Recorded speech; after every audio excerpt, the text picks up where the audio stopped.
The myth, eating too much sugar causes diabetes. The truth, years ago, folks called it sugar diabetes, implying that the disease was caused by eating too much of the sweet stuff.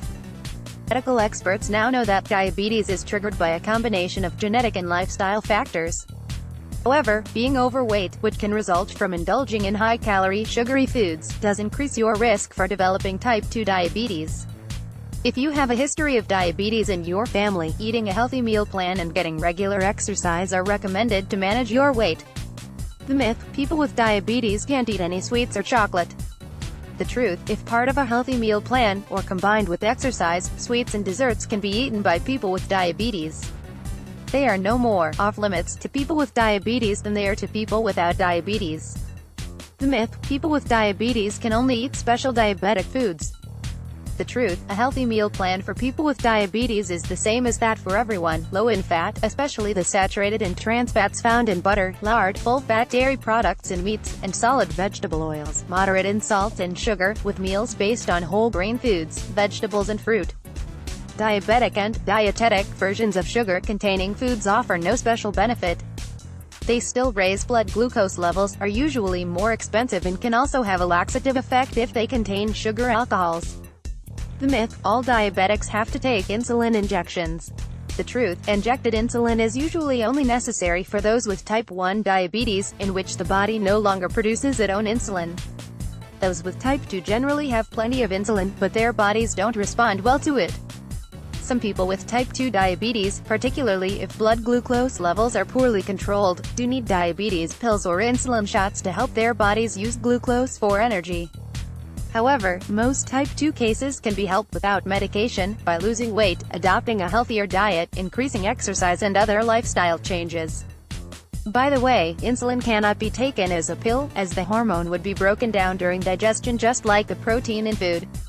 Insulin must be injected into the fat under the skin for it to get into your blood. The myth, if you have diabetes, you have to stay away from starchy foods like bread, potatoes and pasta.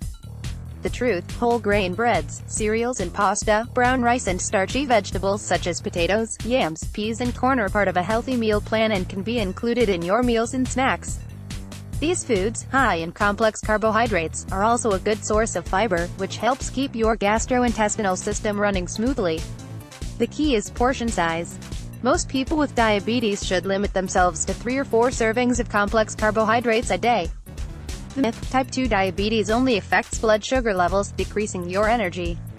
The truth, type 2 diabetes affects many different systems and organs of the body, including the cardiovascular system, leading to stroke or heart disease, the eyes, which can result in conditions from dry eye to retinal disease, retinopathy, the nerves, causing severe damage, neuropathy, that can necessitate lower limb amputation, the kidneys, which fail and require dialysis, and the skin, which can become prone to infections.